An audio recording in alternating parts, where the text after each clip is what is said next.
আগবাঢ়িছোঁ।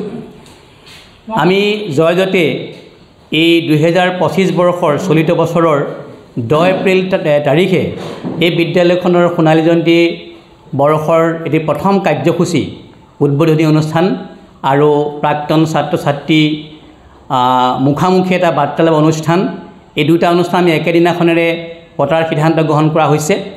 আমি আশা ৰাখিছোঁ যে আমি আজি প্ৰেছ মিটৰ জৰিয়তে আমাৰ বিদ্যালয়ৰ যিসকল প্ৰাক্তন ছাত্ৰ ছাত্ৰী আছে অসমৰ বিভিন্ন জেগাত বা ভাৰতবৰ্ষৰ বিভিন্ন জেগাত আমি সেইসকল প্ৰাক্তন ছাত্ৰ ছাত্ৰীসকলক আমি যিমান পাৰোঁ প্ৰত্যক্ষভাৱে যোগাযোগ কৰাৰ চেষ্টা আমি অব্যাহত ৰাখিম।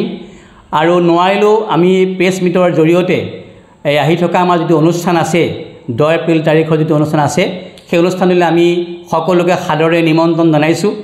আমি আশা ৰাখিছোঁ আমাৰ এই নিমন্ত্ৰণ ৰক্ষা কৰি আপোনালোকে আহি আমাৰ এই দিনজোৰা যিটো কাৰ্যসূচী আছে এই দিনজোৰা কাৰ্যসূচীত আপোনালোকে অংশগ্ৰহণ কৰি অনুষ্ঠানটো আমি সফল ৰূপায়ণ কৰিব।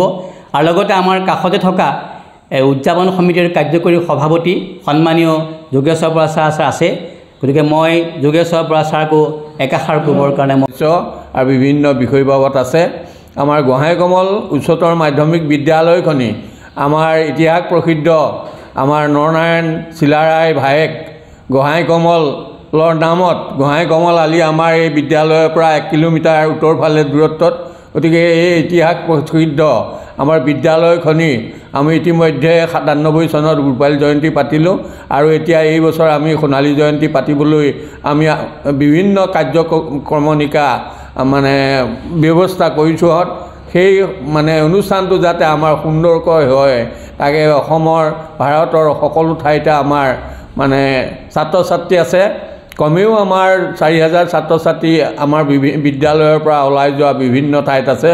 গতিকে তেওঁলোকে যাতে এই প্ৰেছ মিটৰ দ্বাৰা এই কথাখিনি জানি তেওঁলোকে সভালৈ যাতে আহে আৰু আমাক সহায় সাৰথি কৰে তাৰ কাৰণে মই তেওঁলোকলৈ আহ্বান জনাইছোঁ আৰু শুভাশীৰ্বাদ জনাই মই আজি ধন্যবাদ জনাইছোঁ বানদৰ প্ৰেছ ক্লাবৰ চৰাৰ বিষয়ববীয়াসকলক।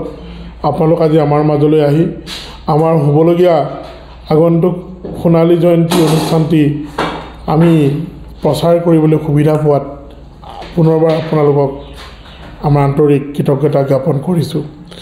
আজি এই সংবাদমেলৰ জৰিয়তে মই অসমৰ বিভিন্ন প্ৰান্তত, ভাৰতবৰ্ষৰ বিভিন্ন প্ৰান্তত বা পৃথিৱীৰ বিভিন্ন প্ৰান্তত বৰ্তমান জীৱিকা সূত্ৰেই হওক বা নিজৰ কৰ্মসূত্ৰেই হওক যিসকল প্ৰাক্তন ছাত্ৰ ছাত্ৰী বিভিন্ন জেগাত বসবাস কৰি আছে সেইসকলৰ মই দৃষ্টি আকৰ্ষণ কৰিব বিচাৰিছোঁ। তেখেতসকলক আমি অতি আনন্দৰে জনাব বিচাৰিছোঁ বিগত সময়ছোৱাত হৈ যোৱা ৰাজহুৱা সভাই বিভিন্ন সময়ত 2খন ৰাজহুৱা সভা বা 2খন কাৰ্যকৰী বৈঠকে গোহাঁইকমল উচ্চতৰ মাধ্যমিক বিদ্যালয়ৰ সোণালী জয়ন্তী বা আগন্তুক সময়ত এবছৰীয়া কাৰ্যসূচী অনুষ্ঠিত কৰাৰ সিদ্ধান্ত কৰিছে। আপোনালোকে সকলোৱে জানে ঐতিহ্যমণ্ডিতই নহয়, কেৱল ইতিহাস প্ৰসিদ্ধ আৰু বুৰঞ্জী প্ৰসিদ্ধ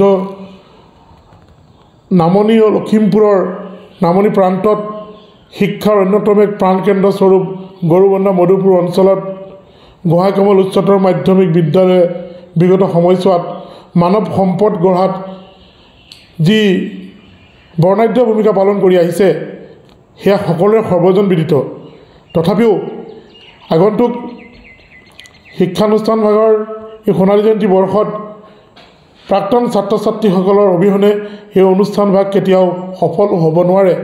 যদি আমাৰ ব্যক্তিগত সদিচ্ছা বা প্ৰবল ইচ্ছা আছিলে যে প্ৰতিজন ছাত্ৰৰ প্ৰাক্তন ছাত্ৰৰ ওচৰলৈ আমি যাব পৰাকৈ আমাৰ এটা মন আছিলে, আমাৰ এটা খুব ভাল মন আছিলে, আমি হয়তো যাব নোৱাৰিম। সেয়েহে আমি বিভিন্ন সময়ত আমি বিভিন্ন আজিৰ দৰে মিডিয়া, এই আপোনালোকৰ প্ৰচাৰ মিডিয়া বা পৰ্টেল মিডিয়া, বিভিন্ন সময়ত প্ৰিণ্ট মিডিয়া, ইলেক্ট্ৰনিক মিডিয়াৰ জৰিয়তে আমি সকলোৰে দৃষ্টি আকৰ্ষণ কৰি সকলোকে আমাৰ মনৰ বাতৰি দিবলৈ আমি প্ৰয়াস কৰি যাম। আশা কৰোঁ আগন্তুক দিনত আপোনালোকে আমাৰ বিদ্যালয় কৰ্তৃপক্ষৰ লগতে হওক বা সোণালী জয়ন্তী বৰ্ষ উদযাপনৰ অভ্যৰ্থনা সমিতিৰ লগতেই হওক বিভিন্ন সময়ত আমি আপোনালোকৰ দিহা পৰামৰ্শ, সহায় সহযোগ, আৰ্থিক অনুদান সকলো বিচাৰিছোঁ।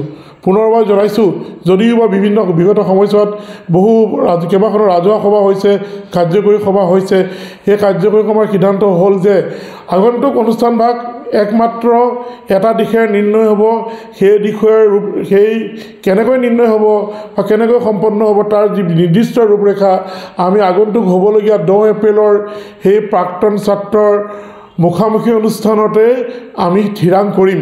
এতিয়ালৈকে আমাৰ উদযাপন সমিতিয়ে তেনেকুৱা একো বিশেষ সিদ্ধান্ত গ্ৰহণ কৰা নাই। পুনৰবাৰ সকলোকে আন্তৰিক কৃতজ্ঞতা জনাইছোঁ। মই যোৱা বিগত ৰাজহুৱা সভাত ক্ষমা